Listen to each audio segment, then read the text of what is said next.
Hello guys, আশা করি আপনারা সবাই অনেক অনেক ভালো আছেন। তো আজকের ভিডিও টিউটোরিয়ালে আমরা যেটা শিখবো সেটা হচ্ছে পিএইচপি স্ট্রিং।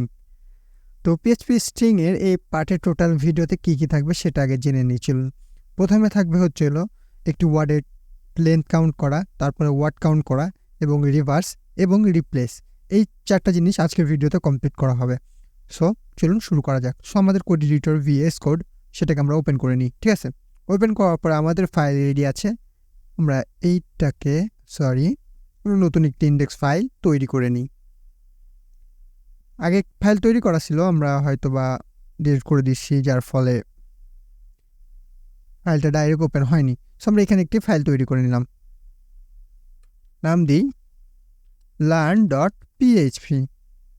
সো করার পরে আমরা এটাকে ওপেন করে নিলাম। ওপেন করার পরে এটাকে রান করলে আপনি রান করতে পারবেন, সমস্যা নেই। আমরা এটাকে ক্লিয়ার আউট করে নিলাম।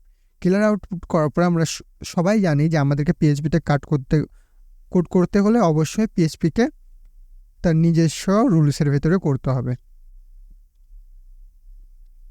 সো পিএইচপি শুরু শেষটা আমরা দেখে নিলাম। দেখার পরে এটাকে আমরা একটু নিচে পাঠিয়ে দিই। পাঠানোর পরে এখন আমরা যেহেতু স্ট্রিং সম্পর্কে জানবো, ক্লিয়ারলি স্ট্রিংটা কি, আমরা সেদিনকে ডাটা টাইপ সম্পর্কে দেখছিলাম, ঠিক আছে। ডাটা টাইপের ভিতরে আমরা স্ট্রিং জেনেছিলাম যে স্ট্রিংগুলো কী। সো ওই ভিডিওটা যদি না দেখেন তাহলে দেখে আসবেন, তাহলে আপনি স্ট্রিং সম্পর্কে খুব ভালোভাবে আইডিয়া পেয়ে যাবেন। সো একটি টেক্সট বা প্যারাগ্রাফের কিভাবে আমরা ওয়ার্ড কাউন্ট করতে পারি, ঠিক আছে। হ্যালো ওয়ার্ড লিখি আমরা প্রথমে, কমেন্ট করা শিখব। কমেন্ট করে HELLO hello word hello word. আপনি কি বলতে পারবেন না গুনে যে এইখানে কতগুলো ওয়ার্ড আছে? না, আপনি পারবেন না।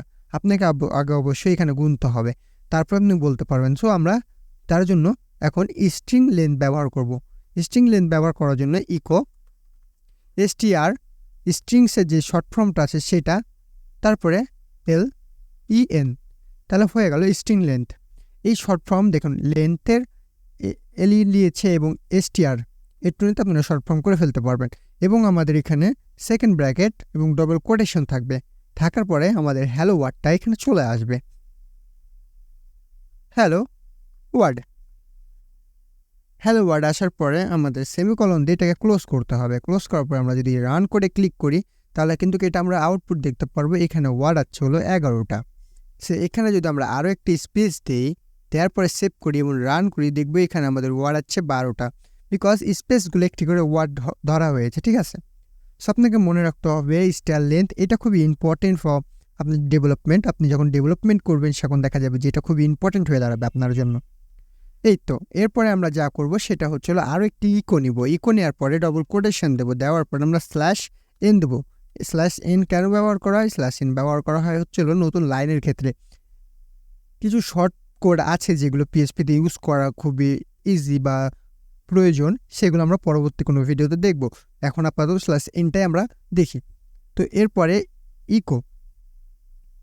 ইকো আমরা দেখেছিলাম স্টার লেন্থের পর আমরা বলেছিলাম যে এখানে আমরা এই ওয়ার্ডটা কাউন্ট করবো, এই হ্যালো ওয়ার্ডটা কাউন্ট করব, ঠিক আছে। তো কীভাবে কাউন্ট করতে পারি? ওয়ার্ড কাউন্ট, তো সেকেন্ড ব্র্যাকেট এবং ডবল কোটেশন দিয়ে আমরা এখানে লিখে দেবো হ্যালো ওয়ার্ড সেমিকলন। দেন আমরা যদি এটাকে রান করি তাহলে দেখবেন যে 12-র পরে আছে 2, অর্থাৎ 12টা হচ্ছে আমাদের ওয়ার্ড এবং 2টা হচ্ছে 12টা হচ্ছে ওয়ার্ড এবং 2টা হচ্ছে 12টা হচ্ছে ক্যারেক্টার এবং 2টা হচ্ছে ওয়ার্ড, সো এখানে আমরা ওয়ার্ডটাও কাউন্ট করে নিলাম। সো কাউন্ট করার পর আমরা আবারও এখানে একটি নতুন লাইন নিয়ে নেব। নতুন লাইন নেওয়ার পরে এখানে আমরা রিভার্সের কোডটা চালাবো, অর্থাৎ একটি টেক্সট বাম থেকে ডানে গেছে, সেইটাকে আমরা কি করব, ডানের শেষে যে টেক্সটটা আছে সেইটাকে সামনে নিয়ে আসবো এবং বামের প্রথমে যে টেক্সটটা আছে ওইটাকে শেষে দেবো। তো চলুন দেখে নিই। ইকো STRREV স্ট্রিং রিভার্স, ঠিক আছে। এরপরে ডবল কোটেশন দিয়ে আমরা হ্যালো ওয়ার্ডটা এখানে লিখে দেবো, হ্যালো ওয়ার্ড। সো এখন যদি আমরা ইকো করি তাহলে দেখতে পাবো যে এখানে কি চেঞ্জ হচ্ছে। দেখুন, ডিটা ছিল সবার পরে এবং ডিটা চলে এসেছে সবার আগে। আর ছিল দ্বিতীয়তে শেষের, আর ছিল প্রথমের দ্বিতীয়তে। ও ছিল শেষের তৃতীয়তে, ও চলে আসছে প্রথমেতে। তো এইভাবে আপনি রিভার্স করতে পারেন। এবার আরও একটি ইকো নতুন লাইন নিয়ে নেব এবং ইকো নেব।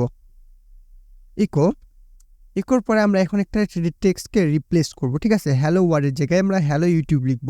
তাহলে কী বলবে? STR-REPLAC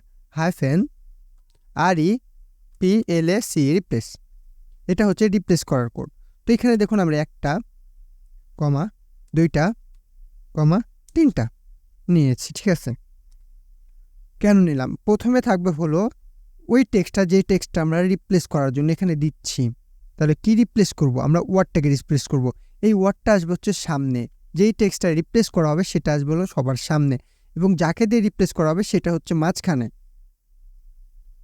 মিডিলে, ঠিক আছে? যাকে দিয়ে রিপ্লেস করব সেটা হচ্ছে হলো মাঝখানে।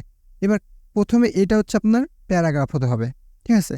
এটা হতে হবে আপনার রিপ্লেস ওয়ার্ড, এবং এইটা হতে হবে হলো আপনি কি রিপ্লেস, কোন জায়গা থেকে রিপ্লেস করে কি বসাতে চান, অর্থাৎ নতুন কি বসাতে চান সেটা।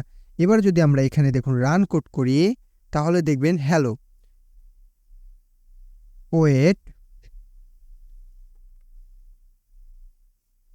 দেখুন হ্যালো ইউটিউব, আমরা শেষে কমা দিইনি, যার ফলে আমাদের একটু ভুল হয়ে গেছিলো।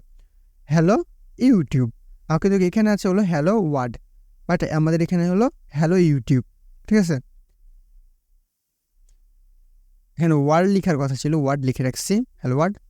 তো হ্যালো ইউটিউব। সো দেখতে পাচ্ছেন যে রিপ্লেসটা কী করে করতে হয়। অ্যাকচুয়ালি রিপ্লেসটা এইভাবেই করতে হয় যে আপনি যে পারলে রিপ্লেস করতে পারেন, যে কোনো টেক্সটকে যে কোনো ওয়ার্ড কাউন্ট করতে পারেন, রিভার্স করতে পারেন, লেন্থ কাউন্ট করতে পারেন। এগুলো একদম ইজি। এই টেক্সটগুলো আপনি একবার দেখুন, দুইবার দেখুন, তাহলে আপনার অবশ্যই হয়ে যাবে। সো সবাই ভালো থাকবেন, সুস্থ থাকবেন, টাটা।